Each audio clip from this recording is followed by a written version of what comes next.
but I think I did a pretty decent job. Oh, what? Oh my God. So, okay, the truck doesn't belong here, buddies. It doesn't belong here. I should probably put that back. Okay, that's embarrassing. I think it started all right here in the Dune Desert, if I recall. So I went ahead and I pinged out. There was some iron that we were supposed to look for. We crash landed. It did not look like this. And we headed in this direction. And you can see one of our concrete setups right here where we're taking a bunch of limestone and turning it into concrete. I believe this is for the singularity cells that we were working on in our main headquarters or base, but God, it just looks so clean. This is like back to the time where we had like a central hub and removing all materials there and trying to sort all of those materials, and I was trying to utilize some of what I had learned there here. And you can see that we can actually place 4 different types of materials here, and then they go in with the leaves, the wood, they sort out the proteins, the mycelia, and then turn them all into biomass, and then send them upstairs. And then from there, we create the solid biofuel. And that solid biofuel is then powered through in order to create the liquid biofuel along with the water. And then it's packaged, and that's how we got the liquid biofuel. And that's what I was using for the longest time with their jetpack. Golly. This has probably not moved in a long time because I've kind of started utilizing either the hover pack or the rocket fuel. So this is kind of nuts, but I like it. It's simple. It's rustic. Well, I guess let's go all the way to the beginning. I'm getting sidetracked here. This is it right here. This is the beginning of everything. There's our hub. It all started there. Have our biofuel burners. Haven't used them in a long time. I suppose I could probably hook those up. Haven't even thought about doing that. There's one. There's 2. Here's our first iron production right here. It's been updated a little bit. Obviously, this is actually looking like a building, but this is where we've been making our rods, our screws, and our plates in small quantities. I think the way up is here with the ladder. I still hadn't figured out how to do stairs yet. This is where all of the iron ingots are being processed into different types of products right on that floor, and then they flow on down and they get sorted in their separate bins. And then I would manually come over and grab the materials before I had the dimensional depots. Golly. And I thought I'd have the fortitude to actually sign up everything like this, but that did not stay true throughout the whole endeavor. Our infamous info booth. Yep, they're still trucking. I don't often go back here and show what's back here, but I hid a boombox down there just so that the slugs, the power slugs, can always be having a party. Freaking awesome. And next door, this originally was the biofuel sorting location, and then eventually I cleared that out, moved it over to Sam's Biofuel Museum, and turned it into our main portal hub where we can teleport to different locations. And actually, now that I think about it, this is where we did the copper. I really enjoyed the heck out of this. We took 3 different limestone nodes and brought them all together in a very smooth, unbroken way where things are moving towards the constructors to process for concrete, but then they're coming back the exact same way on top of it. So they're moving in opposite directions. I love this so much. This is one of my favorite creations, period. I think it looks so cool. Golly. And it's funny because in the interest of efficiency, right at the very beginning, we passed by a concrete sort of facility doing the same thing at a much more efficient rate, but this is just awesome. I love how this looks so much. So much. Oh, down there. I didn't want to get rid of the barrel nuts. I should probably take advantage. Thank you so much. That's so crazy. Wasn't very efficient with the copper production for a long time. This was my attempt to actually maximize the use of this node. And even then, it's still a little bit stunted, but not too stunted. For the most part, I'm using most of that node. But here's the big one. This was like the first time over here doing the... Was this the rotors? This is the reinforced iron plate factory, right? Yeah, with our assemblers. Yeah. This was my first big building style build. This one right here. And this one just drove me... I was so afraid. It drove me nuts. I was thinking about this one for so long at the time. And I didn't have windows. I didn't have any of that. I didn't have quartz or anything. And I remember I was trying to think about how to build this in an expandable way. Because at the time I didn't have certain belt speeds and stuff like that.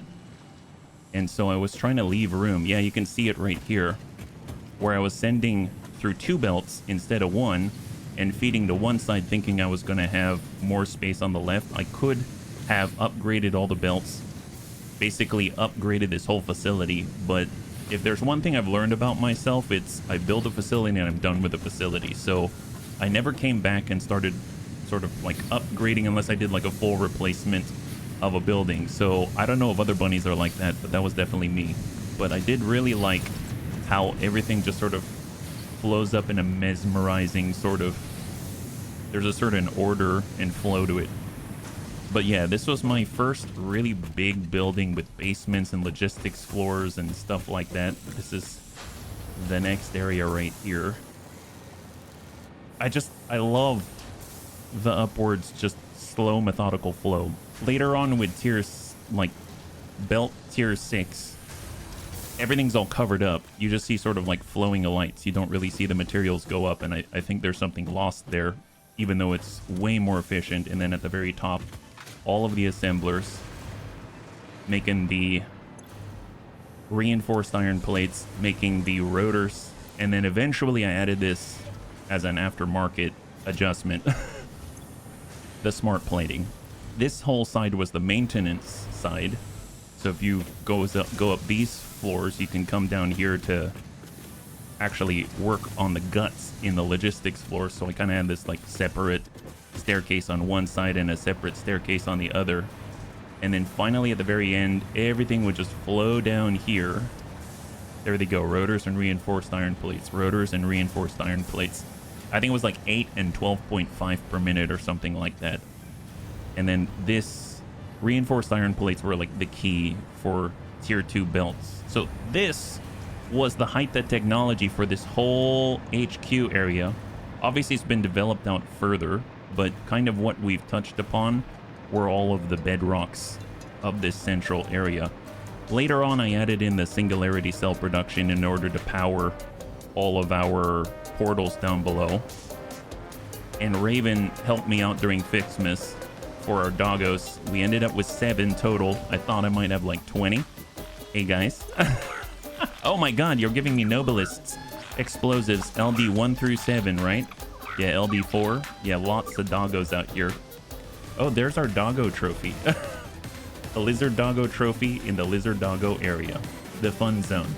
This is where I wanted to make some power shards. And we follow this whole trek up. And then you can have 1 slug. I remember that. My wife Raven, she really enjoyed building this. She's so supportive. I honestly think that she just wanted to be involved and support me in my endeavors when I was having trouble filming. And so, plus she's very creative. She even chose this music. And if we go down below, once again, there's the boombox. Hide the music. The insides, all of this just to make a little smoke up above. It's a slow burn. It's not going right now just because we're missing the solid biofuel, but that's easily adjusted. That's easily adjusted. So you can get the smoke coming out of Mount Doom, and at nighttime it glows this beautiful red, which glows and bounces off the walls. It's really cool. Raven's a huge music electronica fan. Eventually we end up back here because we end up going to the computers, the supercomputers, the Pantheon buildings, all that kind of stuff. But after this, I kind of ended up going in this direction because I was trying to work on steel. So if we head out this way, I do recall that our first steel production was out in the distance. Oh, there's our tractor. There's a naughty tractor still going to this day. It's like purgatory. It's actually doing a great job. All for Nobilisks, right? All for Nobilisks. And I went out in this direction. At the same time, I was also looking for quartz, and I didn't realize, I kind of stumbled upon it. I didn't realize the entrance to the nearest like pure quartz source is out this way. Ah, yes, and coal. Okay, so I don't remember what came first. I think I did coal before steel. Is that right? Yeah, I did coal before steel. My bad. I'm all discombobulated. So I needed to get the coal. We brought it out here. This was the first real power upgrade straight from biofuel. Man, that's such a big threshold to cross. Because it's at that point when you don't have to keep getting more leaves and cutting down trees and feeding them into biofuel burners. This was so huge, and I really liked. I wanted to try out having the water extractors below instead of to the sides of the machines that they were supplying, but I had never done that before, and it just kind of boggled my mind. To me, this was so tall. It was such a massive structure because it would come up again above the water extractors without clipping, and that just blew my mind. I was like, how do you do that? How do you do that? That's too big. That's too tall. I can't even fathom how you'd get that tall. And then we end up making stuff even taller. Just turn around, you'll find a giant tower right there, right? But that was much later. But this was like the biggest thing I'd ever built at the time. And I love just the flow right here. And finding out at the corner here. Oh my god. Oh, there we go. It separated. I saw this and it freaked me the heck out. Let me get rid of that. Wow, that was terrifying. I thought for a moment there that this whole time it wasn't... it wasn't supplying correctly. No, it was just splitting off to the side. I forgot about that. But I remember on this corner right here, there was a flow issue. I wasn't getting enough coal because there was a piece. There was a splitter and there was a piece of like a belt Mark 1 in there, and that threw everything off. Out here we've got our first steel, so we had iron coming on down. It was only later that I split it off in order to use more of the iron, but we had the iron being extracted and then being combined with coal in order to make the steel. And I was testing out these windows for the first time, these sort of like, I don't know, archway reinforced glass windows. I thought they looked so cool. And this is kind of where I really started to play around with wall mounts, because I had wall mounts down here and I was trying to supply this very, to me, complicated facility. There's the smart wiring. And up above, I do recall that I also had these wall mounts being used, where I was filling these bins for the truck station, and I had them coming along the outside here. I thought that was so cool, and it was the first time I ever considered. It was like, oh, I might have rain, right? I might have rain. I'll need a glass awning, but golly. And then I had... oh, the first time I had an exposed wall as well. So instead of having a wall coming straight down here, I had a bunch of pieces jutting out like an open floor design. I thought it was so neat. This is our copper production in order to help out with the automated wiring. The first iteration of this, I believe, had all of my steel stuff in it, meaning the encased industrial beam and stuff like that. Whereas, oh, did I cut this out? What happened here? Let me close that up. Oh, that's weird. But I remember we had the encased industrial beams, the steel beams, the steel pipe, stuff like that. But then when I wanted to do automated wiring, this became automated wiring and steel pipe specific. And then we're shipping off all the steel pipes in order to make Nobelisks out to a facility we passed by earlier. And then I ended up making a much larger facility specifically for the encased industrial beam, the steel beam. And then I think this is pure quartz crystal and silica, specifically for nuke Nobelisks. Silica temp quartz. It's not temp. If I didn't fix it, I thought it was going to be temp. This right here. I didn't even put walls on it. I realized right here, as this is the logistics floor without any covering. I feel bad about that now that I'm looking at it. This was supposed to be a temp setup just for the video so I could get the nuke Nobelisks running, but it's still here. So note to self, if you don't fix it right away and you're me, then chances are you're going to leave it there. And this is all being piped out, all the quartz, all the SAM from this cave right here. I remember being so confused when I was pinging for quartz because I wanted to make glass and stuff like that, and it just goes through this gigantic cave. I've heard of people using trains and stuff like that in order to move material out of here. I ended up just building this huge conveyor belt stack, and that's how I'm getting it all out. I actually think it looks really cool. I really like the colors. I really like seeing the flow. I think if I were to do this all again, I'd probably try out the train thing and bring everything to a central location, but man, I really like this. I think that looks so cool. I like seeing it all just flow and feed. It's just magical. There's our little naughty tractor. It threw me off right here when I was testing out tractors. I remember very close by. It wasn't the next thing that I did, but I remember being really surprised. Out in this direction is actually a whole bunch of Caterium. I know that I've never done the pure Caterium thing, or the pure ore thing, meaning we combine water and use refineries in order to get more output from a node.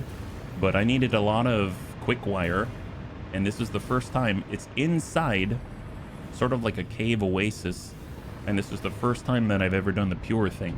Yeah, pure Caterium ingot, add water, and you get more efficiency out of it. And these things are just overclocked to the max in order to try to fit in as much processing into a small area as possible. And there they go. So many Caterium ingots, and I'm actually using a truck. It's just going back and forth in order to process it all in a quick wire, because I needed a ton of quick wire at the time. And there's where the truck goes. Doesn't go very far, but I wanted to play with trucks, and I wanted to have trucks, and this is where it dumps it off. So it's not that far away. And there they go. So truck dumps it off, and this is all quick wire. It is all quick wire. 2 floors worth of constructors making quick wire and going into 2 different ports for pickup. There they go. Really awesome. And out in the distance, this is where I split off in the Western Steel facility, because the Western Steel facility was going to make the other space elevator parts, and this is probably at this point the largest production I had undertaken. We have all of these iron ingots being processed right here, and this is about the first time I've been working with blueprints. So this is a blueprint building. You kind of tell it's got some weird logic to it just to fit the blueprint, but I like having everything come together, be processed, and then everything comes out in a neat and orderly fashion. And I remember I had to raise this section here just to fit trucks underneath because they were too tall. They were too tall. So I actually needed to come up a whole another level.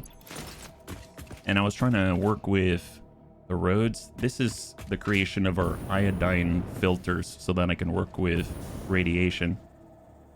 And this is more iron plate production specifically for this facility. Over on the right, we had a bunch of coal.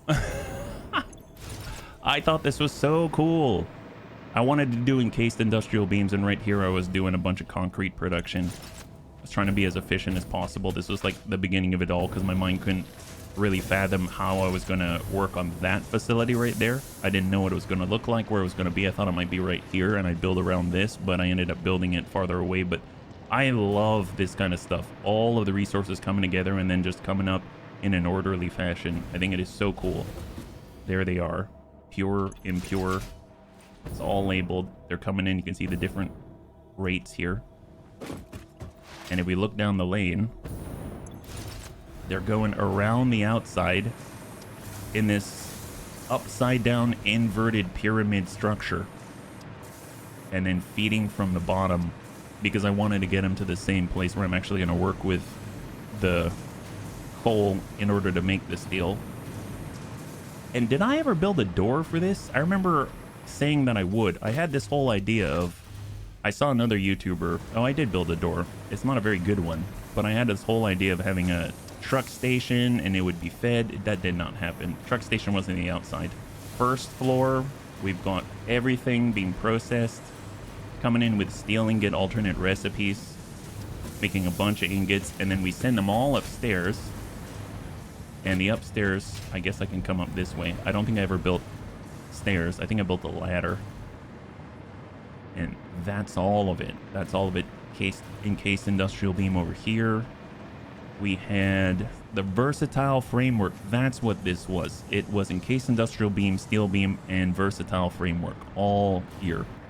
And then I was shipping those off for the space elevator part in order to move to another phase. But yeah, this was kind of the time when I was trying to figure out how to make rooms. So I would just sort of etch out or build a floor plan as I was going, and then put windows on top in order to make the walls so I could see. And then I would try to think about walking around, so then I would put these door arches. But it wasn't bad. It wasn't bad. This was also my one and only attempt at doing a diagonal right here. And I tried to cover up the gaps with these metal pillars. You can tell that I was not completely successful, but I couldn't figure out a better way, so that was that. But I was very proud of this, and I am proud of this. I think it's really cool. It's not super fancy, but it was very fancy to me at the time. As we were going from one steel facility to the next, in between, I kind of passed over the motor stop. It's funny because right over here, I ended up having to make even more motors when I was working on, I think it was, actually, I'm trying to remember. I think it was for turbo motors. I needed way more motors than I was producing, but my first motor facility wasn't too far away. It was actually in between these. Here it is. So it's close by to the steel. And I remember putting this together, and I had read somewhere that it's possible to make motors with only iron, and I wanted to try that. So this was my attempt at that. So this is all iron gathered together from both sides and then being fed through it into the smelters. And then we're taking those ingots and turning them into the necessary components over here. And just naturally, I had a bit of a break right here. And I found out you could drive a truck through here. So it became a defining feature. I was thinking that I'd be delivering these things with trucks, but that was not the case. But that you could actually drive a truck through here. And I thought, oh, okay, well, we can have a motor, like a motor truck station, and then the truck would drive through the factory. I thought it was so cool. And then I even took the time with the signage on the inside, I remember. Yeah, look at that. I really thought I would give this level of detail to every building that I made, but there were just so many buildings for the videos that didn't hold true throughout the whole way, but I think I did a pretty decent job. Oh, what? Oh my god. So... okay, the truck doesn't belong here, buddies. It doesn't belong here. I should probably put that back. Okay, that's embarrassing. I don't know how it got up there. I really don't know how it got up there. It belongs down here. Wow. Well, you know, trucks are amazing in this game. There's so much that you can do. But let's not have it there. So this can actually fit. Yeah. That's the stuff. So I usually just leave it there. And I think I had it, I'll just say carbon steel like that, yeah. There it is. So yeah, look at that. Isn't that awesome? So when you're inside, you can actually just kind of peek over. And one of my favorite parts of this facility was actually up here, looking at this. I think that is so cool. I love the waterfall. I love the feeding. I love things moving in different directions. I think it's one of my favorite things about this factory is just the flow down. The logistics floor for this was on the top. It was like a logistics ceiling instead. I love this stuff. So cool. So cool. After the motors, after all of that, it was time to get into oil. So all the bunnies know everything was about Oil Island at the time. Oh yeah, I guess I never blew this up. Should I? There we go. I never picked that up now, did I? All right, now I did. All right, let's go. In the distance, this is the first heavy modular frame factory. This is an additional motor production. We've got the creation of the explosive bolts, like the one I just fired earlier, this thing. Yeah, the automation of that, so that we can explore a little more readily. That's this right here. And we even have our copper powder production as well, right here, for the nuclear pasta back in the main HQ. But this was the big one right here. This was the heavy modular frame production. All to come up top in a one machine and make 2.5 per minute. I had this summer sloop for the longest time. And once again, this was all done with, I guess, limestone and iron, but everything below feeding up. And I actually tried to make real walls this time instead of just sort of walls like on the Western Steel facility where we were. But you can see the walls actually go all the way up to the ceiling. I actually really like some of the touches here. And this was the first time I was starting to work with all these caution lines that I think gave the building a little more character. So I really That one stuck with me. I think I installed a power switch as well, but I never really used it. And there are the oil islands. I needed to move to oil. I was super excited about getting more power. I was super excited about all of the plastic and the rubber, but mostly about the power. And I'd heard so many good things about diluted fuel. And this is where I played with that for the very first time. I wandered across this before I had the ability to interact with bauxite. And I put a big marker out here.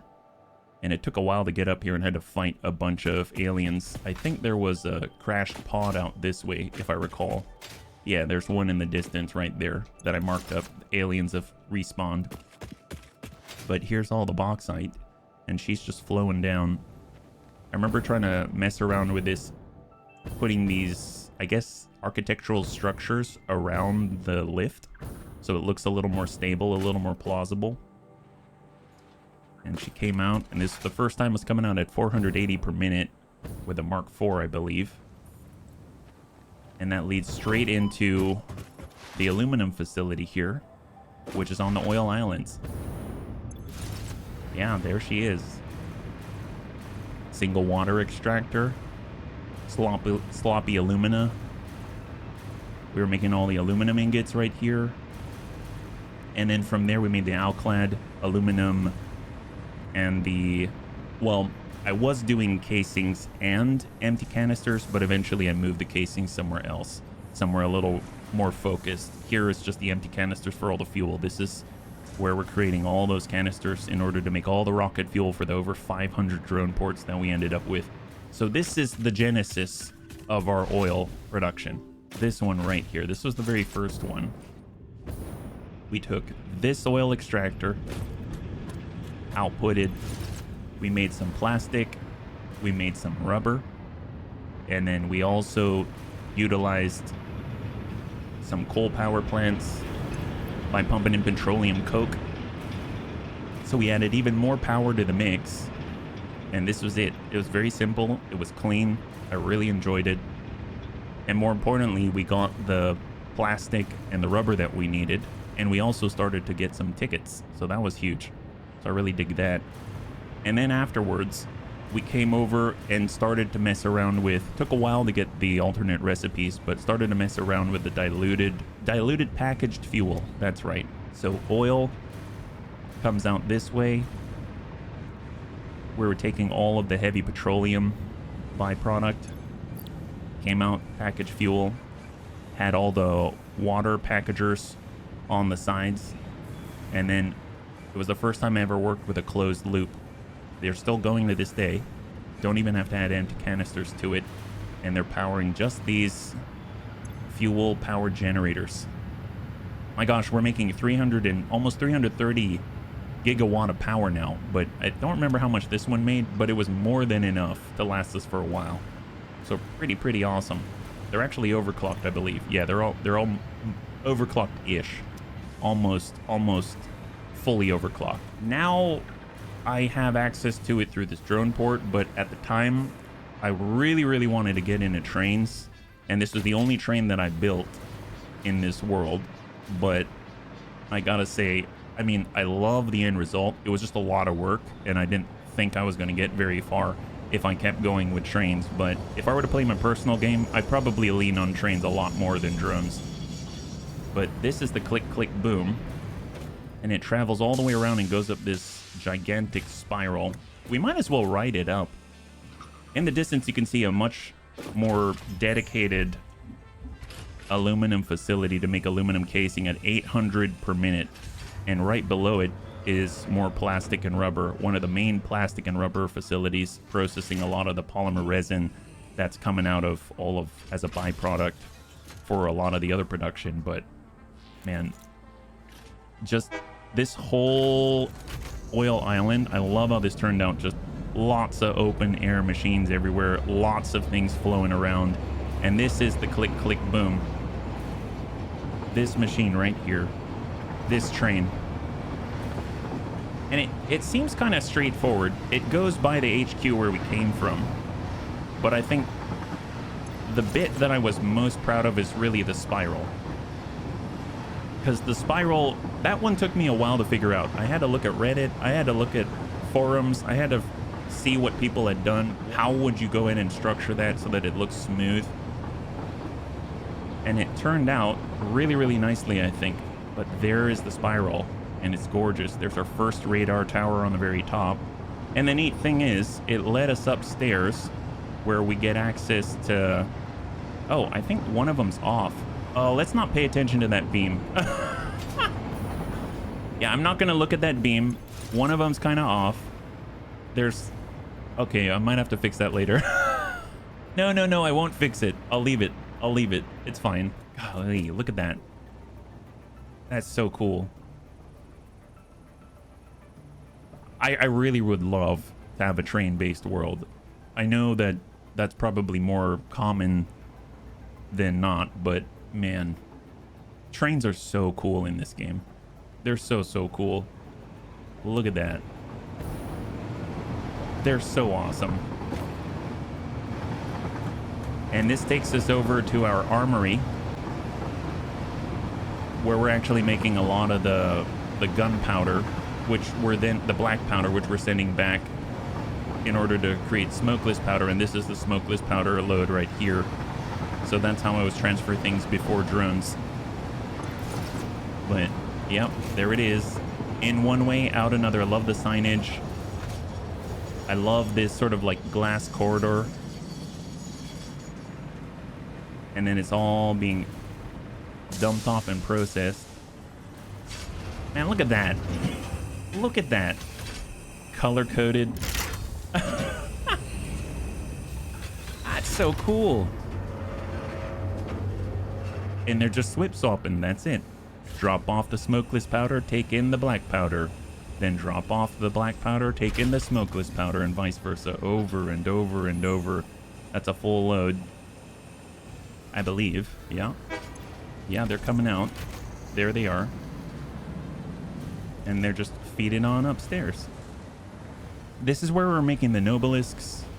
So first we're taking in sulfur. We're taking in some coal.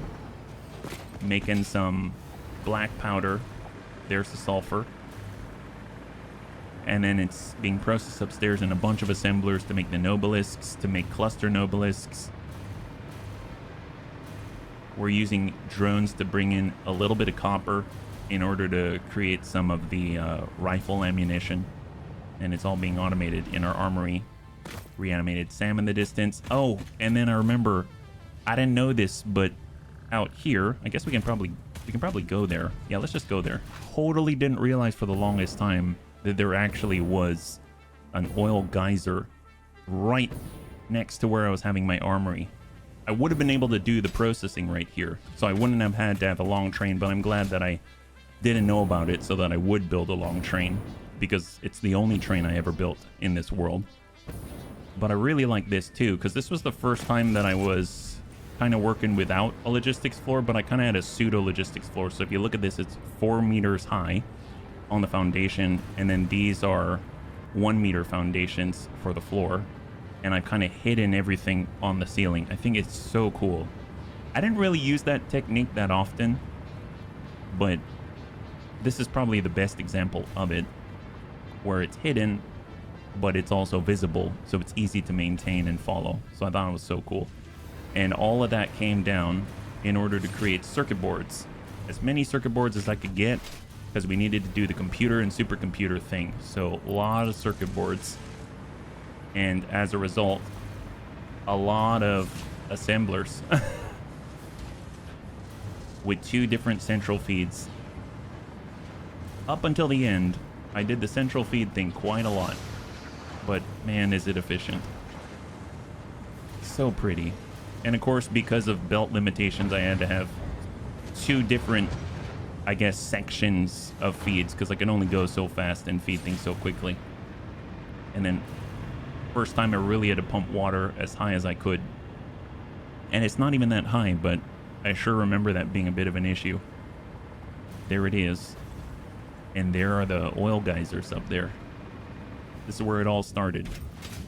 Trying to figure out the exact ratios and everything, but there they go. There's all the black oil, polymer resin, petroleum coke.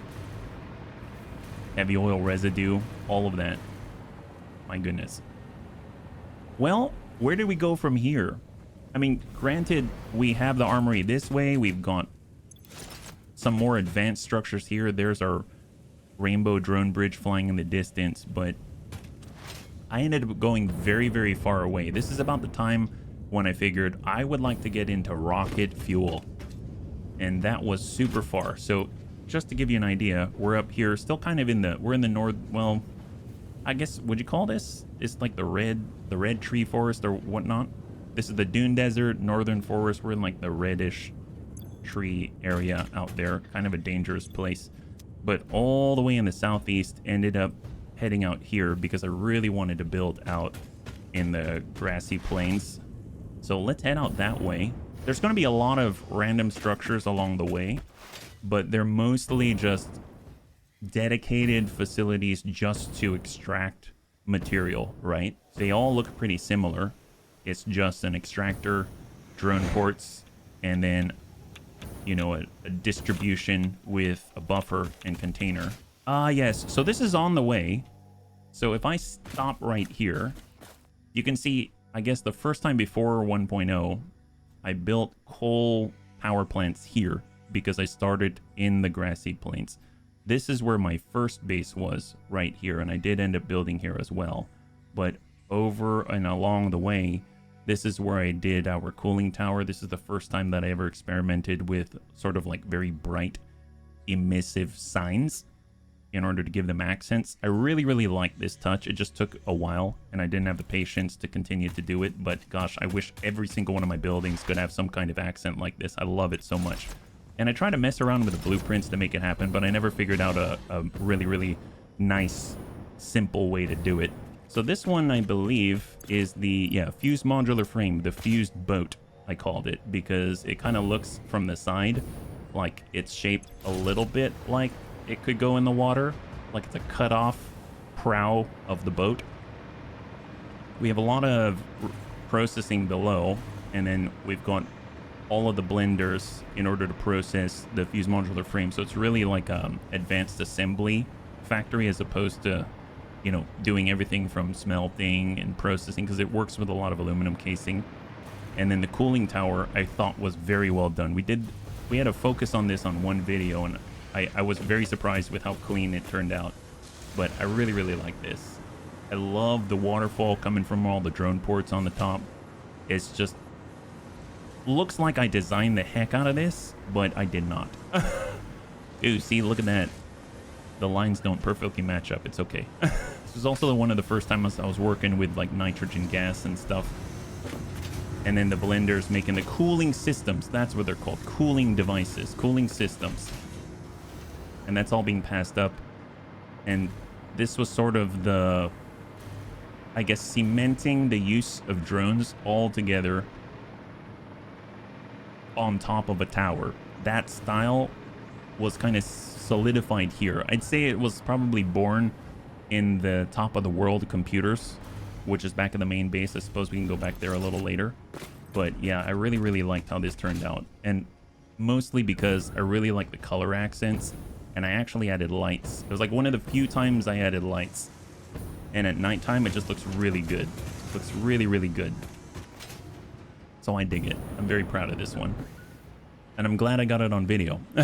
I have a rather large tower where I used to make coal power plants down below, but that's mostly just pulling up copper, pulling up iron. I think specifically for Fixmas. This is all needing materials for Fixmas, so that was all done with blueprint.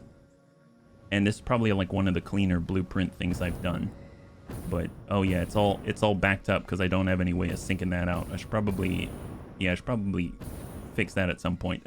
But yeah, the grassy plains mostly were all these Pantheon style structures like this. There's plenty of these all over the place where we're just assembling more advanced materials. Here we're making the modular engines, I believe, right? Yeah, modular engines. We're just cranking out modular engines and we're bringing materials together. Each of these you can see Pantheon style, Pantheon style. Over here is the first time that I automated the the miners, the automated miners, because they were needed in order to make the extractors, and I got tired of manually just, you know, whipping out a machine and then building them. But here we have all the automated miners. Here we have turbo motors. Out this way, I believe we had... Oh gosh, what are those? Adaptive control units. Oh my gosh. Yeah, I ended up... I don't remember what I needed those for. There's so many chains I've already forgotten. And this out here, magnetic field generator. Okay, so I was making magnetic field generators. My gosh. Like I said, a lot of one-off buildings, Pantheon-style buildings with drones on top, essentially. Because this is when I was really starting to use drones, bringing them together. And it all started with the top-of-the-world computers because I wanted to do a supercomputer thing. And that was about the time when I unlocked drones. And I was like, okay, I'm going to use a lot of drones. And then I found out that it felt a lot easier to work with than the trains. So I ended up just sticking with it. I realized I haven't painted these. There we go. That was odd. Wow. Yeah, this is like one of the first times I was building the fixed site Trigon. I love the new machines. They're so clean looking. Yes, this is the one. I love this. Look at that. See, now I had all of these belts and they needed to move at an equal rate. I needed to split. I think it was like one impure. So this is, oh yeah, this is underclock, but one impure, one pure, and one normal node. And I wanted to come out with 400 per minute per lane. And I had to do all kinds of splitting and merging and merging and splitting in order to make it happen. And then this was the result. And it worked out well. And it was as clean as I could possibly think to make it. But, you know, not too shabby. Not too shabby at all. And then we have this beautiful 400 per minute coming on through. This is like our great wall of HBFT. And this just went all the way around the outside of the power lagoon. And then we end up picking up some coal down the way. We also pick up some nitrogen. So we've got some nitrogen extraction. And now they're running in parallel.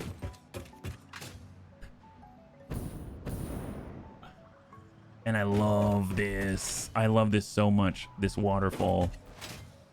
And what's kind of awesome is that this didn't really flow smoothly because I wasn't using all of the materials. Then we're injecting some coal.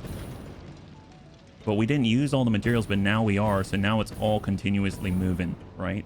Look at that. So cool. And then here's the full waterfall coming down right there. Which is so awesome. And then we split things off equally on both sides and then process them down below. This is one of my favorite overall productions, which is funny because, you know, the nuclear power is up there as well, but I feel like anything to do with power and getting more power, it just feels so good. The payoff is so huge. Yeah, this is all off of the one pure oil node back here. So this is one pure oil node. Yeah, 600 cubic meters per minute. It's going into 8 refineries. Heavy oil residues coming out, going into 8 blenders. They're doing the diluted fuel, so now we don't have the canisters in it, and then that's coming out and it's doing the nitro rocket fuel, and that's where it's using all the sulfur and the coal and the nitrogen that we were passing on that giant wall that's moving around the edge of the power lagoon. And I love the visible lanes flowing in. I think it's so cool, almost like a typewriter just coming in and stopping, coming in and stopping. And this right here powered every other structure afterwards and also supplied fuel for all almost like 600 something drones, right? Just a massive, just off of one of these for the most part until I hit nuclear. This one right here supplied all the rocket fuel for every drone in this world, and it did it without fail. Right now we have overkill because we've got both Delta and Hotel supplying the fuel, but previously was just Hotel right here. And it's just stacks and stacks of fuel power generators here, all providing power. Really awesome stuff. Really, really awesome stuff. I guess I won't spend too much time with the more advanced factories because I feel like, I don't know if it's just me, but I kind of felt like the advanced factories were a little more simple, not as exciting, but they were definitely impressive, but they weren't exciting. I don't know if that makes sense. Like, I really like these. To me, I was very excited about this. It took a lot of work. I loved the labeling. I loved just the order to it all. I love trying to figure out how everything would be sectioned and partitioned off and how it would contribute and how we'd bring the resources together. I really liked that. There was a lot of that kind of management. And I think with the advanced stuff, it was about like kind of bringing everything together. So you've already done all of this type of work, and now you're bringing them all into one place and then just assembling things, which is great. Don't get me wrong. It's a different kind of challenge, but I think it's a different one. That's all. Here's all the fuel, bringing in the empty canisters from the oil island that we looked at earlier, and then rocket fuel. How many ports use this? It's a lot of drone ports. So what I'm scrolling through right now is basically every fuel drone in this world that is coming to this exact port. And the rocket fuel is so efficient that it's able to keep up with every single one of them, because they don't burn through the fuel that quickly. So every once in a while you'll have another drone come by, and I'm sure maybe they'll wait in a queue at some point, but I really never see it. It's just one at a time. It's just incredible. Can't believe how efficient this all is. This is really, really efficient. Back here, I added this a little later. This is like the first time I was doing an oil and a diamond conversion.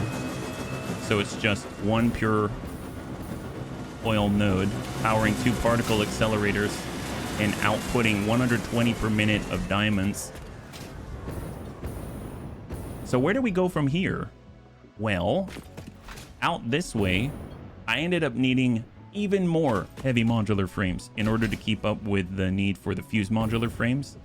And this, I would say, is the first time that I actually had a proper heavy modular frame factory. And I don't think I really covered this in any of the videos, but essentially I used drones to bring materials in. We did a lot of the smelting and foundry work down below, and then up above we did the construction work, and then above that we did the assembly work, and then above that we did more assembly work and fed it into the manufacturers. And the manufacturers were the ones outputting at a solid 10 per minute 10 per minute heavy modular frame. And we had another 2.5 back there, so in total we had like 12.5 outside of our nuclear power plant project, where we have even more. But I remember for a while I had a summer sloop heavy modular frame back at our previous facility until we had this one. This is the main heavy modular frame facility, and you can see how stacked it is. You can start to see some of the cues that I've been using throughout the rest of my journey, which is like all of the warning lines, all of the up waterfalls, the more logistical floor space. If we had an assembler above, I had two basic walls high on the logistics floor. All of the rules that I developed for myself, you can kind of see here. And then I kind of steel walls operated off of this sort of visual language from then on. So it was just efficient to work with so much so rapidly. I really used very little of the world. I feel like I haven't used all of the world. I would just build things out in places that I hadn't really built heavily in. So I pretty much focused most of the production, I would say, out in the dune desert, kind of along the coast, in the grassy plains area, the power lagoon, but not very much out this way. I have got a lot of buildings, but not like dedicated production facilities and complexes out there like I would have extraction and processing of like oil or something like that, and transferring drums. But everything from within this radius right here, that's all being sent to the nuclear power project that you all know. So it's just a really, really interesting thing. Like, if you could see the tendrils and the reach of the resources for the nuclear power plant versus everything else, the nuclear power plant just consumes so much. So much. Maybe not in throughput, but just in time investment and materials, especially because I wanted to build it up from scratch. I didn't want to rely on the infrastructure I'd already created. Man, that really spread things out. This is where I was doing dark matter crystals. First time I built the satellite portals here. And this was to fuel one of the grassy plain structures out there. Neural quantum processors, NQP Sky Tower. And then those were sent out over here. So if we go where you see that giant beam from the quantum processor at the top, that was like the second to last building I ever built. And then the final one is right there, another Pantheon style facility right next door. So you can kind of get an idea about the density of construction. A lot in this space, a lot back in the Dune Desert in the main area, and then a lot in the Power Lagoon. These are AI expansion servers, that's what they are. Bring in the superposition oscillators. And then this was the final one. This is the last one. The ballistic, thermal propulsion rockets, in order to assemble it into, I think, the ballistic something, right? Ballistic warp drives, that's what it was. That was the final production back at the main headquarters in the Dune Desert. It just sort of just sprawled around, not really a factory, not really anything, just sort of placed on the ground. If we head back to the Dune Desert, we can stop by our hub or portal where we're able to teleport around, and then we can kind of take a look at the top of the world computers and the ballistic warp drive setup. And then from there, we can take a look at the nuclear power plant project. It's interesting. I was thinking about visiting all of the satellite like extraction operations all over the map, but that would be a lot. That would be a lot. I think that might take a while to head out to all those locations because I don't have some kind of transportation system to take me there. Oh, interesting. Yeah, this is such a nice place. This area right here, southeast of the Oil Islands, this corner right here is amazing. So many pure resource nodes here. I never built anything here because I was hit with analysis paralysis where I was like, man, it's got to be something amazing built here, and I never built anything here as a result, which I think is kind of funny. I mean, I did build stuff, but just your basic extraction operations. I didn't actually build like a proper assembly factory or something like that there. So that's a real shame, but man, anything you build there, you're gonna have so much at your fingertips. It's just honestly quite incredible. I originally planned on building the supercomputers there, but ended up doing it just close by where I had access to different things in order to make what I needed. And I figured with the drones, it would be easy enough. So, and it was, so I had no need to actually build at the source of so many materials. That's crazy. I've forgotten I hadn't built there. It's honestly a waste. I suppose since currently that I'm filming, Experimental 1.1 is out and they've got elevators and garages. They've got all kinds of stuff that they're adding. If I were to build something, I might build there. And maybe that's where I would just like kind of like play with the new toys, but that's probably a more me thing and not really a video thing, but that's super great. There she goes. Click, click, boom. All right, so we are back at the hub. And let's actually, I guess we'll stop by the ballistics warp drive. So just past the reinforced iron plate and rotors, we've got, for the first time I was messing around with blueprinted drone towers, where we take in 2 different types of materials and output them. So I had 2 different towers of that type. So I could take 4 materials, and this is where a lot of them came together to make the ballistic warp drives that I'm still making, doubling the output and then syncing out for tickets right here. Honestly, I have not a ton of output, like 10.5 million. I was making more than that at one point, but I already bought all the trophies and stuff, so I don't need any more, but it's just nice to see it just continue to go. So if we head up here, this is where I've been doing the supercomputers. This is really the genesis of the drone tower. Actually, I take that back. It's right next door. This was the Diagon Alley. My wife loves Harry Potter. She wanted me to name something Diagon Alley, so This is it. This is Diagon Alley magic build. This is where I would prototype things. I basically have a bunch of drones up top so I could quickly swap out what materials I'm picking up and then try to produce something that I was missing. In this case, it ended up with radio control units, but it's been building many different things over time. It has, I think, 6 ports, right? 1 fuel drone, 4 inputs, 1 output.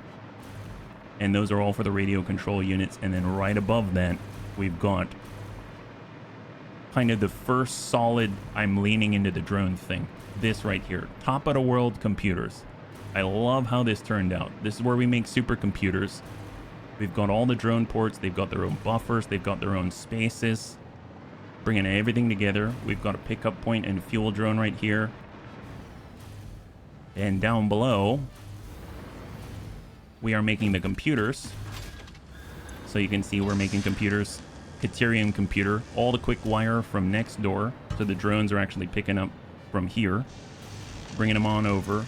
And all the materials are flowing from above. Essentially, all of the materials are flowing from up above, and they're turning into high-speed connectors. And these 2 manufacturers right here, Summersloop, are making 6 per minute supercomputers. This is the supercomputer, the top of the computers, top of the world computers. And I really dig this construction. So then it comes down to nuclear power, and that's going to be the wrap. So, oh, that's right. We've got all of our power augmenters right here. They offer quite a lot of power. There's 6 of them, I think. 1, 2, 3, 4, 5.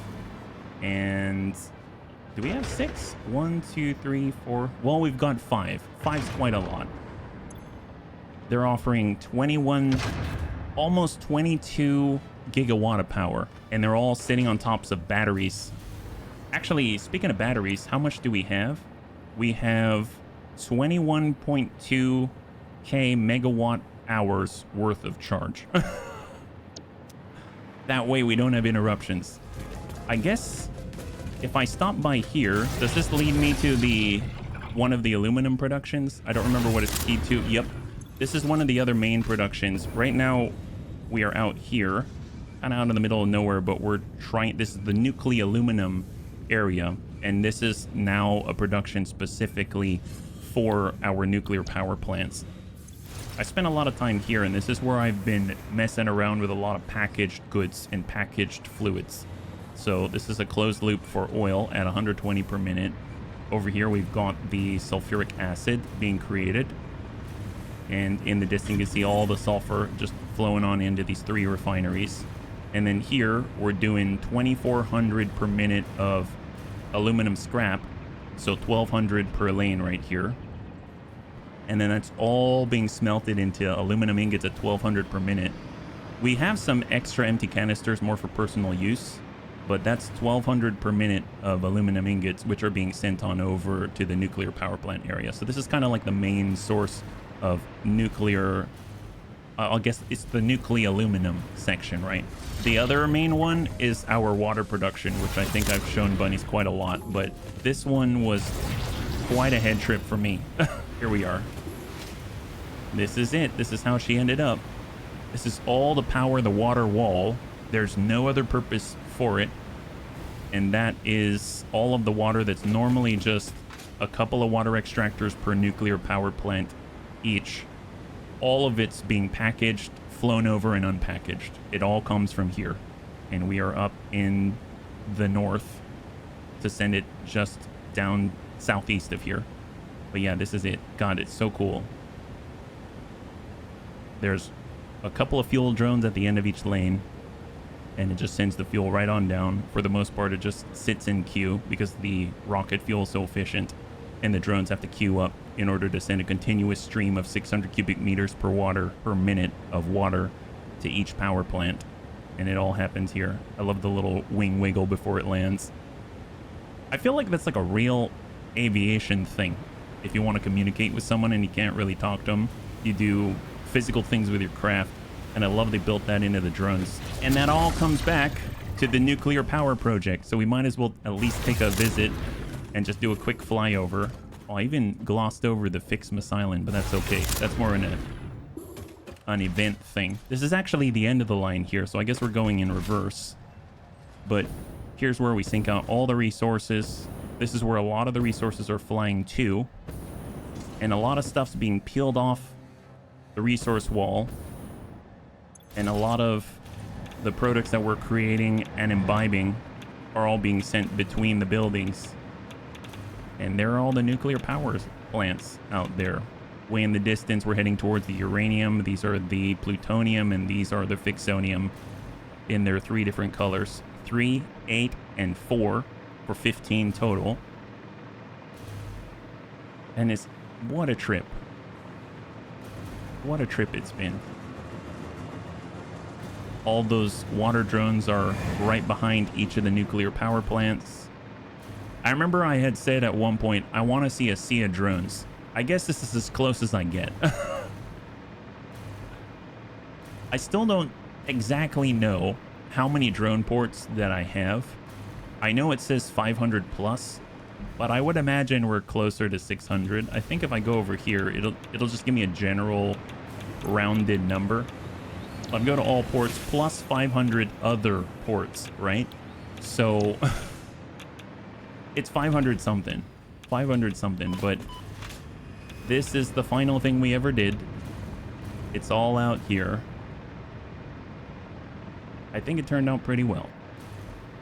If I had to do it again, I'd probably hope that I had this really awesome train system, just moving resources all over the place and bringing to one area. I think it would be really cool to be like, we're gonna have one iron processing facility and one copper processing facility, etc., etc. But this is probably the closest I've ever come to that. Definitely a lot of work bringing resources far, far away from where they actually are and then processing them, but it's a very rewarding task, I would say. And that's the last thing right there. There they are. I love Satisfactory so much. I still want to dabble and tweak things and play with the game. It's not like it's done forever. It's just maybe for the videos it is. But God, this is so cool. I'm so thankful to the bunnies for sharing this one with me. It has been kind of a happy, safe place for me. Sometimes an obsessive one, but a happy place. And I needed it at times, so I'm sure all of you can understand. Bunnies, thanks so much for coming down memory lane with me, going through and just kind of taking a look at the things that we built and the things that we've done. I hope that this was at least almost as enjoyable for you as it was for me, because Satisfactory is a very special game, and if you haven't tried it and you have even just an inkling to try it, I would wholeheartedly encourage you to do so. It's really, really cool if you want to just get lost in something. And I think recently I heard a video that happiness is being of one-mindedness. I think it's Dr. K. He's got a YouTube channel, and he was talking about happiness, and he said it's like one-mindedness or being absorbed into something or really thinking about something, as opposed to being distracted and fragmented in your brain, right? And Satisfactory is a way of focusing me, at least, into what's in front of me and staying present in the moment. And it's kind of an amazing creation with a lot of love and a lot of detail, a whole lot of detail. And it's just a wonderful thing. So I would wholeheartedly encourage you to try it if you have even just an inkling to do so. And on that note, that is the end of Satisfactory for the channel, but it's definitely not the end of Satisfactory for me. If you liked the video, please feel free to like, share, comment down below. Helps us a great deal. I had a total blast. I hope you did as well. And I can't wait to get into the next one with you. Have a wonderful, wonderful night.